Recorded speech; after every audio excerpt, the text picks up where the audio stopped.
je m'appelle Tenen Sissé, je suis la présidente du club CEDEAO de l'Université Cheikh Anta Diop de Dakar. Alors madame, qu'est-ce qui justifie la tenue de cette cérémonie de cet après-midi? En fait, cette cérémonie, il s'agit tout simplement du lancement officiel du club CEDEAO au Sénégal, qui a débuté depuis l'année dernière, au mois d'août. Et avec nos frères des autres universités, on a décidé de l'installer dans chaque université publique du Sénégal. Et maintenant, celui de UCAD a décidé de célébrer non seulement les 50 ans de la CEDEAO, mais aussi d'installer et commencer officiellement et officieusement ses activités. Justement, pourquoi vous avez décidé de mettre en place un club CEDEAO? Le club CEDEAO se veut tout simplement des espaces d'échange, de discussion et également de propositions d'idées pouvant permettre à nos États de passer de la CEDEAO des États, mais à la CEDEAO des peuples concrètement. Et qu'est-ce que vous entendez par CEDEAO des peuples? CEDEAO des peuples signifie tout simplement l'implication également des jeunes, des femmes dans toutes les instances de décision, de discussion, mais également de dialogue. La CEDEAO à 50 ans, vous l'avez dit.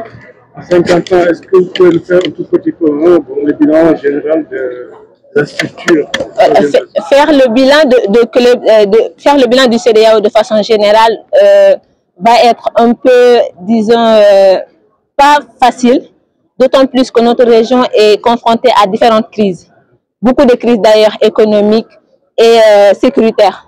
Mais actuellement, avec le rôle que nos États ont commencé à jouer, même si certains États se montrent un peu réticents, on garde toujours l'espoir parce qu'on a également des atouts, notre diversité culturelle. Et malgré tout ça, malgré les frontières qui ont été déjà mises en place, nous les jeunes, on se veut être porteurs de cet espoir qui est quoi? Toujours l'intégration. Parce qu'on le sait tous que la désintégration n'est pas en faveur de nous les Africains. Et l'objectif des CER depuis le début, c'était quoi? De faire l'Afrique non seulement une région d'union, mais aussi une région d'intégration pouvant faciliter notre développement. Et nous, aujourd'hui, c'est ça notre rôle en tant que jeunes. Mais quels sont les défis de votre choix? Oui, actuellement, les clubs, on l'a commencé au niveau universitaire uniquement du Sénégal, mais on l'entend l'étendre dans les universités également privées du Sénégal, mais aussi dans les collèges, afin de permettre aux plus jeunes non seulement de savoir ce qu'est le CEDEAO en tant que tel, ce qu'elle regorge et ce qu'elle peut également faire dans le futur. Moi, je m'appelle Mamadou Philippe Diatta, je suis le chargé des relations extérieures du club CEDEAO ICAD. Alors, M. Diatta, vous avez un message à délivrer? Oui, effectivement, j'ai un message à délivrer à l'endroit de nos chefs d'État et de gouvernement du club, du moins de la CEDEAO. Vous savez, en 2022, il a été donc adopté dans la CEDEAO la vision 2050 de la CEDEAO. Et dans cette vision, la CEDEAO a pour objectif principal de créer une communauté de peuples pleinement intégrés dans un espace, bien dans une région stable, prospère et avec des institutions fortes, comment dirais-je, respectueuses des libertés fondamentales des individus. Et donc, incluant également le développement durable et inclusif. Et donc aujourd'hui, moi je me dis que à travers cette vision 2050, il a été également dans le pilier 5 de cette vision, il a été dit que nous voulons une inclusion sociale. Une inclusion sociale, c'est-à-dire permettre aux jeunes, aux femmes, aux enfants de participer pleinement au processus de développement donc, de la CEDEAO. Et aujourd'hui, si les jeunes, nous les jeunes, on a pris l'initiative, l'engagement donc de se lancer dans cette dynamique, d'être aux côtés de nos chefs d'État et de gouvernement, je pense qu'aujourd'hui, ces derniers devront en tout cas nous soutenir dans cette initiative. Il ne s'agira pas donc seulement de saluer cet engagement, mais de nous accompagner sur tous les plans, sur le plan financier, sur le plan technique, de nous accompagner. Parce que nous pensons et nous considérons qu'aujourd'hui, l'avenir de la CEDEAO, ce sont les jeunes qui le détiennent. Donc c'est important et nous comptons sur eux, nous pensons que, en tout cas, on est convaincus qu'ils vont nous accompagner dans cette dynamique. Est-ce qu'on peut dire que l'engagement des jeunes dans l'espace CEDEAO, c'est un nouveau leadership? Effectivement, c'est un nouveau leadership parce que, si, comme vous le constatez, cette initiative, beaucoup même ne le connaissent pas. Beaucoup viennent de découvrir qu'il y a effectivement des clubs CEDEAO qui sont en train d'être installés un peu partout dans les universités publiques et privées du Sénégal.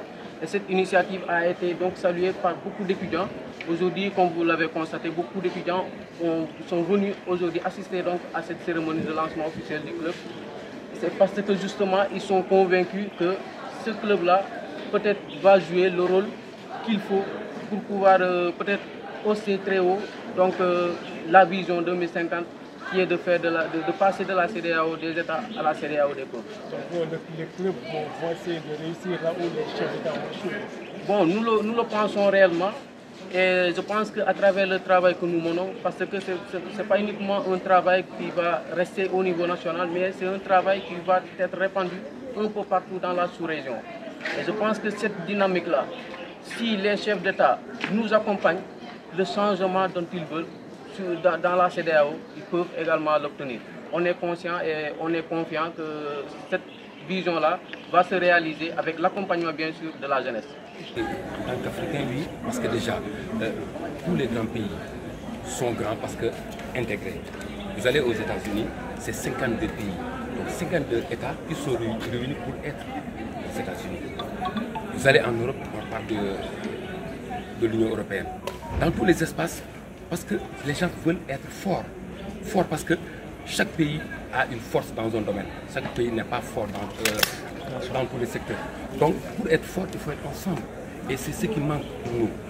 Parce que l'Africain connaît beaucoup plus ce qui est en dehors de son continent que ce qui gravite autour de son écosystème continental. Et cette initiative qui est prise, moi je la salue à plus d'un titre. Déjà, ce sont les futurs cadres qui, présentement, sont en train de poser déjà la problématique. Parce que c'est un problème qui est posé et à moitié résolu.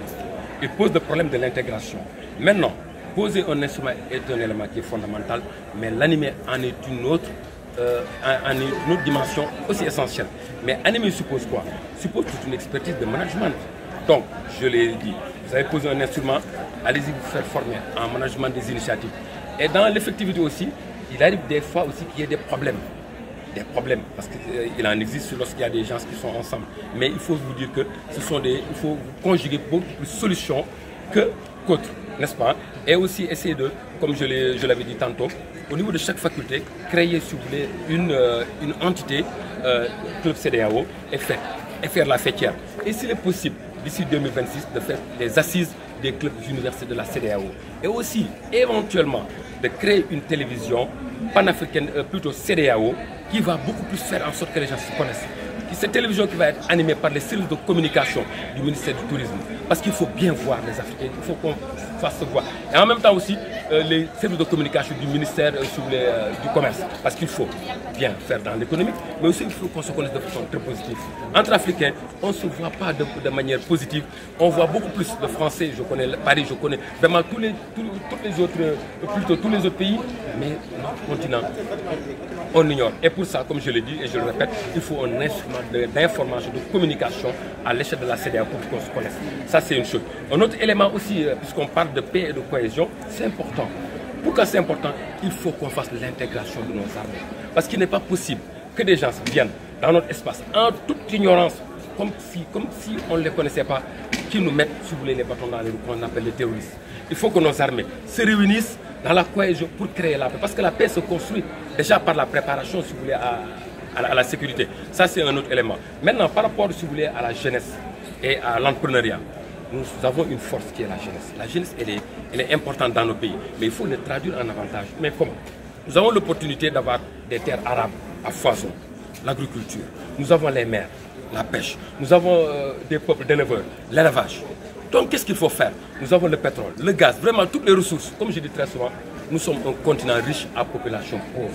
Pauvre d'initiative. Il faut que nos pays nous poussent vers la formation professionnelle. On a besoin de bras. Certes, on a besoin de tête, pour baliser les initiatives, mais aussi on a besoin de bras pour transformer. Les États-Unis, l'Américain n'est pas très intelligent. L'Américain, c'est le doing, le learning by doing, quelqu'un qui fait dans la pratique. Donc, il faut qu'on tire ces éléments. Mais finir de dire que le premier élément, le premier jalon de tout ce que nous devons faire et qui puisse supporter tous les autres éléments, c'est la sécurité. Et pour ça, il faut qu'on pose des assises de l'intégration de nos armées pour d'abord poser cette balise de la sécurité et maintenant essayer de se connaître par le biais d'un organe d'information à l'échelle de la CEDEAO. C'est une initiative, comme je l'ai dit tantôt, qui est très pertinente.